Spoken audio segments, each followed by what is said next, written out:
Bonjour. La ville de Douala reprend son rythme de vie habituel au lendemain de la prestation du segment du chef de l'État. C'est d'ailleurs la grande actualité qui alimente les commentaires. Ce vendredi, mesdames et messieurs, nous avons sillonné quelques rues de la cité capitale économique pour essayer de recueillir les réactions des Camerounais. À l'origine justement de cette crise post-électorale, il y a eu un certain malaise exprimé par la population camerounaise. S'agissant de la crise post-électorale qui vient de se passer au Cameroun, nous pouvons dire qu'on a constaté le désarroi des populations face aux inquiétudes sociales, c'est-à-dire déjà les manques de base de nécessité. C'est-à-dire l'alimentation n'est pas suivie, l'électricité, l'eau, l'énergie, tout ce qui est considéré les bases nécessaires, les bases élémentaires pour la société.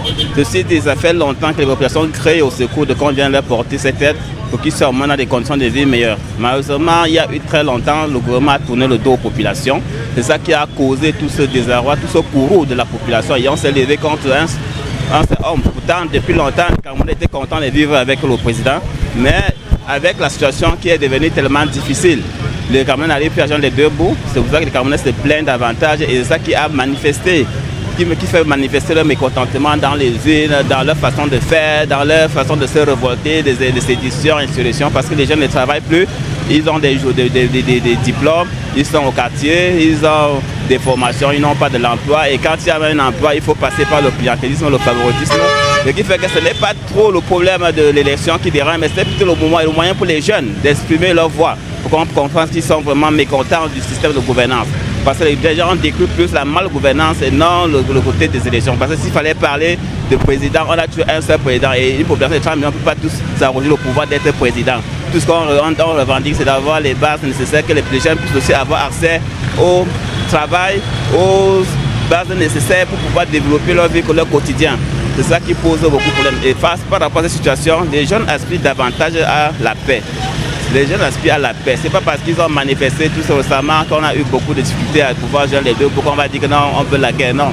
Les gens veulent simplement démontrer que c'est le moment et le seul vrai moment pour pouvoir dire ce qu'ils pensent haut et fort et réclamer à l'État de s'occuper aussi de toute la population, pas de passer le temps à faire des détournements, à piller les deniers publics et puis on se retrouve dans une situation où non seulement le président n'est plus en train de contrôler la gestion, et le chef du gouvernement ne fait pas son travail, ce qui fait qu'on voit des gens qui sont riches, qui ont des milliards, pendant que les populations vivent sur le seuil de 40 000 francs du SMIC.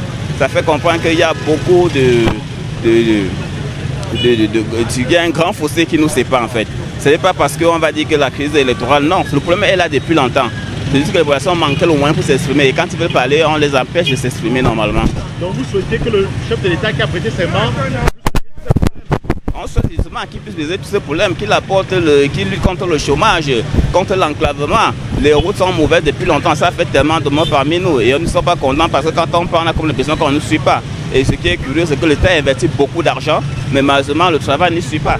Quand on construit une route 2 jours après, on voit la route est gâtée. On revient encore, on fait le même budget. Finalement, on a comme l'impression qu'il y a une malgouvernance qui se fait aller de génération en génération.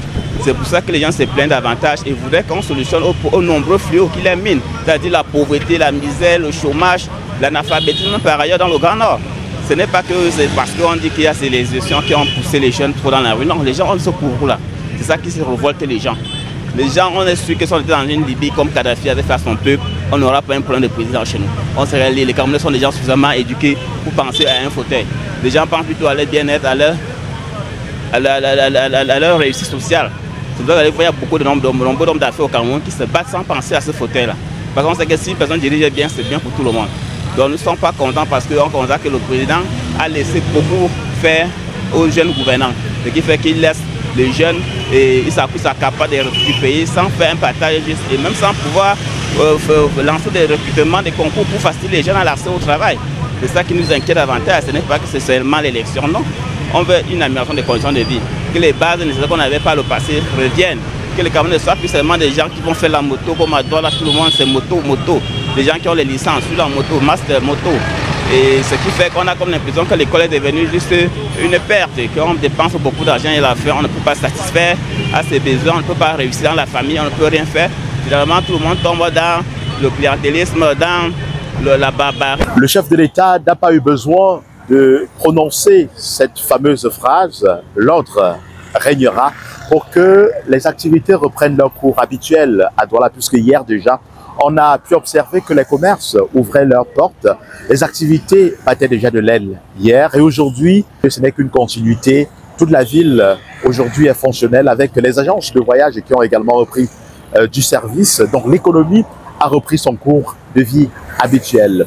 Du côté des jeunes, il faut préciser que beaucoup d'attentes sont formulées à l'endroit du chef de l'État pour ce nouveau mandat. Au-delà donc du réaménagement des infrastructures routières et même d'autres infrastructures dans la capitale économique, le chômage étant grandissant dans cette partie du pays, les jeunes ont formulé beaucoup d'attentes à l'endroit du chef de l'État pour ce nouveau mandat.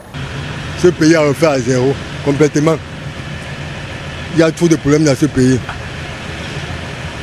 Pour attendre pour notre président qui vient de prêter serment, qui change beaucoup de choses, la constitution camerounaise a refait. Et les institutions sont à refaire complètement. Et aussi l'état de l'économie du pays, parce que nous les jeunes, on ne s'en sort pas. Nous sommes dans la galère, dans la misère, dans la souffrance. Avec les diplômes dans les placards, on n'avait pas à s'en sortir. On est obligé de prendre les îles, de prendre l'aventure pour aller en Europe pour se chercher, on met au désert. Comme moi, si je viens d'arriver, je viens de rentrer, j'étais au désert. J'ai failli mourir là-bas, je suis rentré. C'est l'État qui m'a fait rentrer. Mais l'État, pourquoi ils n'ont pas l'opportunité alors aux jeunes de s'exprimer? Il faut que ce mandat, comme il a décidé, que c'est lui le président, et c'est lui le président. Beta, qu'il nous relance, nous les jeunes. Parce que nous les jeunes, on n'a pas d'avenir dans ce pays. Une joie, une fierté pour nous les jeunes d'abord, qui ont fait encore ce répé là, qui a repris la position là, qui attendait depuis. Ils sont fiers pour la rue est fière et on a beaucoup d'attentes pour le père. On veut qu'ils fassent des emplois pour les jeunes. Parce que les jeunes ne s'en donnent pas maintenant, les jeunes qui fassent des emplois pour les jeunes. Qu'ils aussi le voient, là, les vieux là, ils mettent aussi les jeunes. S'il met un vieux, il met un jeune. Il met un jeune, on met un vieux. Bon, on a beaucoup d'attentes pour le père, qui crée des emplois et essayer de voir aussi. Oui, arranger les prisons aussi, construire les prisons, parce qu'on n'en donne pas. Les jeunes sont en prison pour rien. Ils sont serrés. Bon, c'est ça qu'on attend du père, beaucoup. C'est beaucoup, la liste c'est beaucoup, bon pour l'interrogation, c'est beaucoup, on attend beaucoup de choses. Donc, dans un monde aussi malade comme le nôtre, chacun de nous doit se mettre au travail. C'est tout ce que je peux souhaiter. Bon, concernant le chef de l'État, le président Paul Biya, bon, nos attentes, nous les jeunes capables, nous savons que nous avons aussi droit et compétence d'être au sommet de l'État. Nous savons, donc c'est ça que nous attendons par rapport à son discours. Donc j'aimerais que les décrets, les nominations, quelqu'un comme moi comme ça, on doit me nommer. Je ne vois pas pourquoi on ne va pas me nommer. On doit me nommer au sommet de l'État. On a cherché un bon bureau, là on me place là-bas dedans. Et les femmes, et ainsi de suite, c'est ce que je pense. On souhaite justement qu'il puisse résoudre tous ces problèmes, qu'il lutte contre le chômage, contre l'enclavement. Les routes sont mauvaises depuis longtemps, ça fait tellement de morts parmi nous. Et on ne sont pas contents parce que quand on parle, on a comme l'impression qu'on ne suit pas. Et ce qui est curieux, c'est que l'État investit beaucoup d'argent, mais malheureusement le travail ne suit pas. Quand on continue 2 jours après, on va la route est gâtée. On revient encore, on fait le même budget. Finalement, on a comme l'impression qu'il y a une malgouvernance qui se fait aller de génération en génération. C'est pour ça que les gens se plaignent davantage et voudraient qu'on solutionne aux nombreux fléaux qui les minent, c'est-à-dire la pauvreté, la misère, le chômage, l'analphabétisme par ailleurs dans le Grand Nord. Ce n'est pas que c'est parce qu'on dit qu'il y a ces élections qui ont poussé les jeunes trop dans la rue. Non, les gens ont ce courroux-là. C'est ça qui se révolte les gens. Les gens, on est sûr que si on était dans une Libye comme Kadhafi avait fait à son peuple, on n'aura pas un problème de président chez nous. On serait les Camerounais sont des gens suffisamment éduqués pour penser à un fauteuil.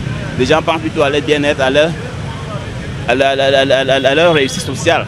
Il y a beaucoup de nombreux d'hommes d'affaires au Cameroun qui se battent sans penser à ce fauteuil-là. Nous attendons là, nous sommes trop dans mais on dit d'avoir les félicitations au vieux Mogor, le répé même. On a ces félicitations. Vraiment, ce qu'on attend vraiment pour le vieux Mogor, la jeunesse souffre, vieux. C'est très rail. Tu vois comme ça la paix. Pour travailler d'avoir un Fab Colo d'abord, c'est les problèmes d'abord. C'est rail problème. Donc, répé, les félicitations encore, tu vois un peu non. Donc nous sommes avec toi, toute la jeunesse avec toi, mais il faut un peu gérer nos petites situations un peu. Tu vois, il n'y a pas de travail. Tu vois quelqu'un là, il est là, ses diplômes, là, le bac plus 7, il fait la moto.